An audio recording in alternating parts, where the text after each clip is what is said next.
이게 상당히 충격적인 영화였고요. 그 아까도 노래 들어보셨지만 그 노래가 다 아시는 노래들이잖아요. Are you going to Scarborough Fair? 뭐 그런 노래들. 그 다음에 근데 이 영화 가만히 보고 있으면요, 이 남자 주인공 젊은 애 더스틴 호프만은 그냥 무도독해. 본인의 선택 행위에 대해서 무감각해요. 자기가 책임져야 될 거 아니에요, 어떤 식이든 간에. 그런 추잡한 일이 벌어졌으면은 그 엄마랑 자기 약혼녀 둘 다 떠나버려야지. 그거 맞죠? 몰라요. 저는 그런 도덕 감각이에요. 근데 그건 그거고, 나의 진짜 마음은 내 원래 약혼녀니까 난 내 원래 약혼녀 그 딸하고 다시 도망가면 되고, 뭐 이런 식이란 말이에요. 그러니까 본인의 선택과 행위에 대해서 굉장히 무감각한 신세대를 그리면서 이 신세대가 타락한 기성세대에 대해서 반항하는 그 구도를 딱 잡아낸 영화예요. 그래가지고 이게 세계를 강타했다고요, 이게. 졸업이란 영화가. 이 전형적으로 그런 걸 그리고요. 거기 보면 이제 그 신용카드가 막 번져나가는, 거기선 신용카드라고 안 부르고 플라스틱 카드라고 불러요. 야, 요새 가게 가면 말이야, 플라스틱 카드, 돈 안 내고 플라스틱 카드 써. 이제 플라스틱 머니 세상이 됐어. 뭐 이런 얘기들 이제 나오고 그래요. 그러니까 이 지식 기반 사회로 돌입하면서 양산돼서 나오는 무도덕한 신세대가 도덕적으로 타락한 기성세대를 들이받는 그런 구도를 그렸기 때문에 이게 월남전에 대한 반전을 안 다뤘지만 최고의 반전 영화로 꼽히는 겁니다. 그래서 이게 저는 현대문명 최대의 정신위기의 시작점을 제대로 알린 거다. 왜냐? 월남전 때문에 현대문명 정신위기가 굉장히 심해졌거든요. 잘 이해 못하는 전쟁에 국가가 막 징집해서 그냥 막 내보내니까 나는 이해 못하겠는데 왜 거기 내가 생전 보도 듣도 못한 왜 동남아시아 정글에 가서 목숨 바쳐서 싸우고 그런 그 주민들이 우리를 반겨주냐, 해방자로. 그것도 아니고 우리한테 총불이 들이대고 우리 속여가지고 학살하고. 내가 왜 거기서 죽어야 되냐. 도대체 이 국가가 뭐야. 이게 나라냐. 그러고서 이제 개기고 들이받는 거죠. 그러면서 사회 전체가 바뀌어버린 거예요, 분위기가. 이게. 그래서 1967년 영화 졸업을 저는 현대문명 최대 정신위기의 시작점으로 꼽습니다. 이게 언제 끝났냐. 제가 보기에는 트럼프 당선 때 끝난 거예요. 트럼프 시대에 끝난 거예요. 이게 왜냐. 트럼프 때문에 끝난 게 아니에요. 트럼프가 그걸 끝낸 게 아니에요. 트럼프도 하나의 현상입니다. 이 현상은 결국은 개인 관점 소통 혁명이 일어났고 거기에 플러스 셰일 혁명까지 일어나니까 무지막지한 보수 물결이 쫙 치고 올라온 거예요, 이게. 아까도 말씀드렸지만 우리 정신위기의 뿌리는, 이 문명의 정신위기의 뿌리는 결국 지식 기반 사회가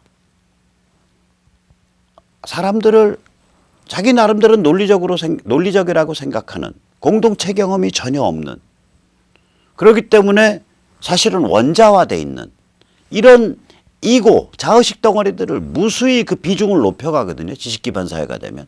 그게 옛날에는 예를 들어서 영국의 산업혁명 시대, 그게 옛날엔 10명에 1명이었다면 지금은 10명에 9명이 그런 유형이에요. 10명에 10명이. 근데 이런 자들에게, 이런 존재들에게 적합한 그런 소통 방식이 뭐냐 이거예요. 그게 2010년에야 나온 거예요. 개인 관점 소통 방식이. 즉 유튜브, SNS, 즉 카톡, 페이스북, 트위터, 이건 다 개인 관점에서 일어나는 거거든요. 이 개인 관점은 그냥 이게 개인 관점이요 라고 선언한 거 가지고는 안 돼요. 그걸 뒷받침하는 단말기가 다양하게 있어야죠. 예를 들면 나이 드신 분들은 접근하기가 굉장히 어려운 PC밖에 단말기가 없다. 그러면 그 디지털 문맹률이 나이 드신 분들 사이에 굉장히 높잖아요. 우리 옛날에 2010년 전에 그랬거든요. 나이 드신 분들은 디지털 기기 잘 못 다루셨다고요. PC에 마우스만 잘못 움직여도 PC가 폭발할 거라고 생각해요. 왜냐? 기계잖아. 나이 드신 분들이 경험한 기계는 함부로 흔들거나 만지면 안 되는 기계예요. 그러니까 마우스를 함부로 흔들어 갖고 뭘 이렇게 클릭해 보고 이런 거를 무지하게 그러니까 심리적으로 무서워한다니까요. 저도 지금도 무서워하는데 약간. 그러니까 이게 근데 이제는 단말기가 받침이 되잖아요. 여러 가지 형태로. 스마트폰, 타블렛 PC, 노트북, 인터넷 TV, PC. 우리가 5종류나 뒷받침하잖아요.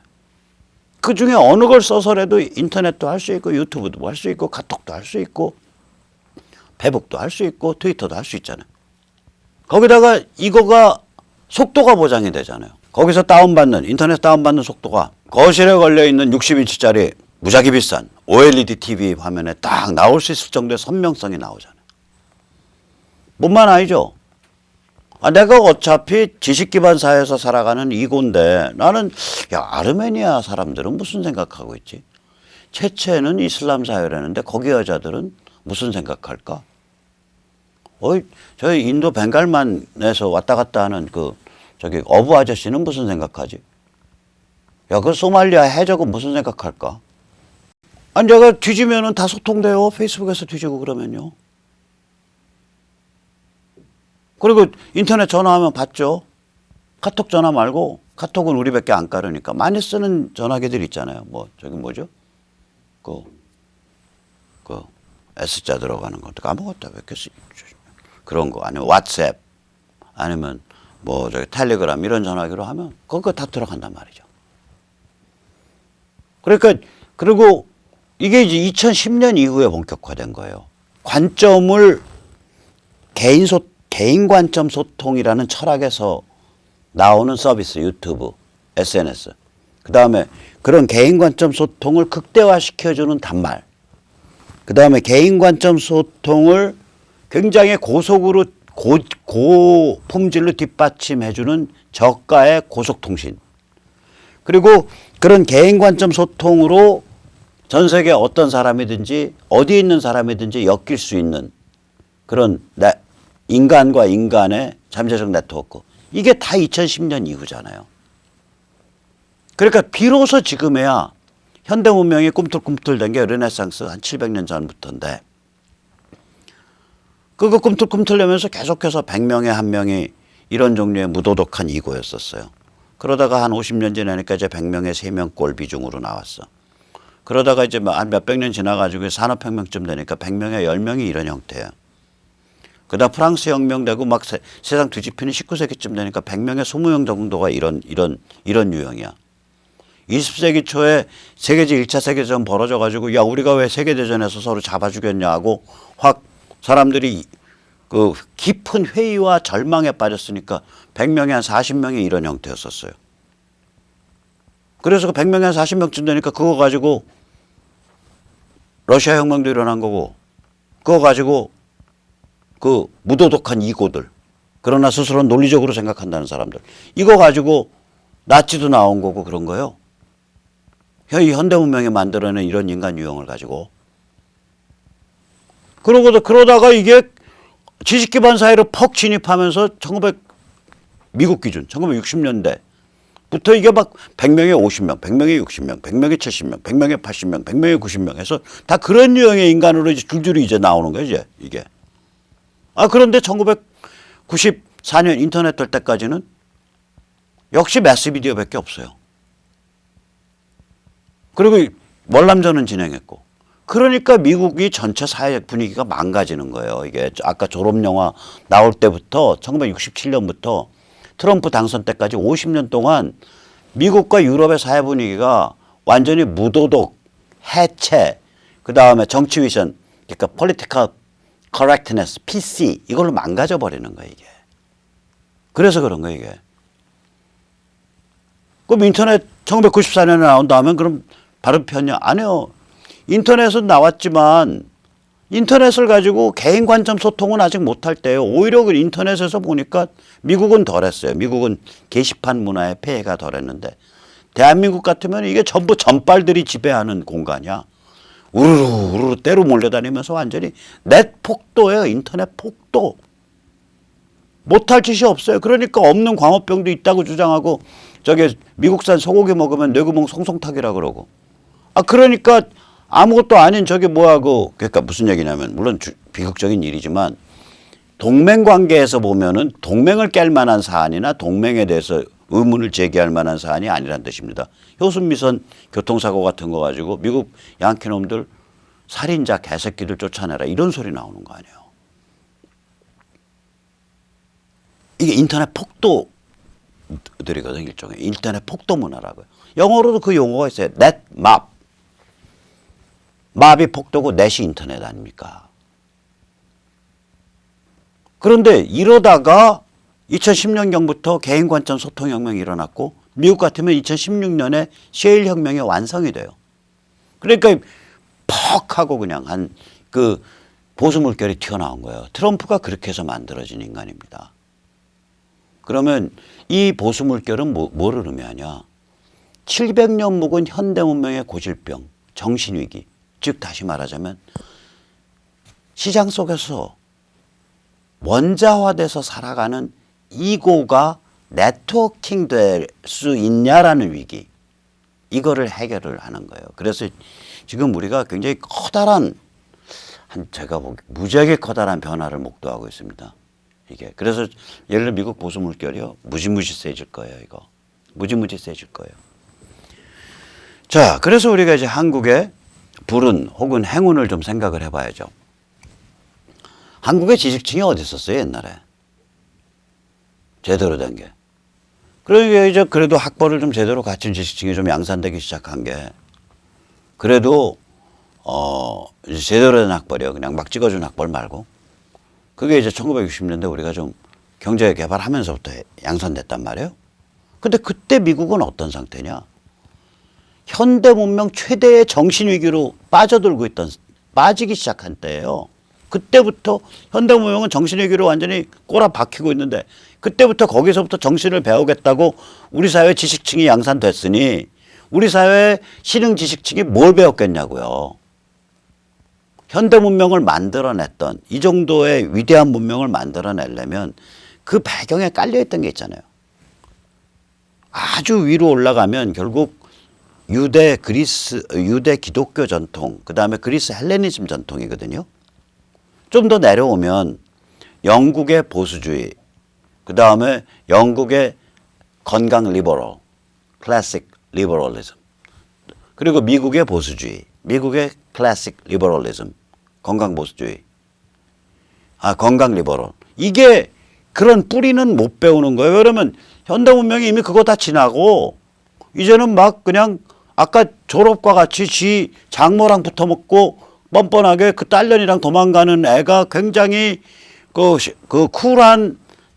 쿨하고 그 결백한 죄 없는 젊은이로 그려지는 그런 영화가 그 사람들 심금을 강타하기 시작하는 그런 때에 한국의 지식층이 등장하기 시작한다고요. 그래 뭘 배웠겠냐고요. 바로 처음부터 배운 게 해체, 무도덕, 정치위선질이죠. BC죠. 그래서 여기가 이 땅에 제대로 된 인물을 못 기른 이유 중에 하나예요, 그게. 게다가 여기는 1971년 이후로 1980년대, 90년대 되면서 중국과 엮여버렸잖아요. 중국이 최대의 무역 파트너가 됐고, 그때 사람들한테 불과 몇 달 전까지만 해도 사람들이 가진 인식이 뭐예요? 조만간에 중국이 미국 초월하고 지우 안 된다.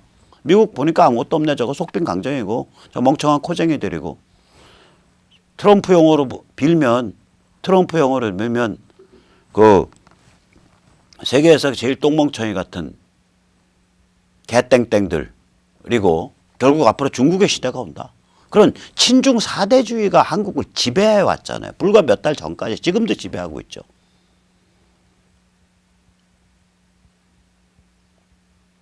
그 다음에 전쟁이냐 평화냐라는 딜레마가 우리를 지배해 왔잖아요. 사람들을.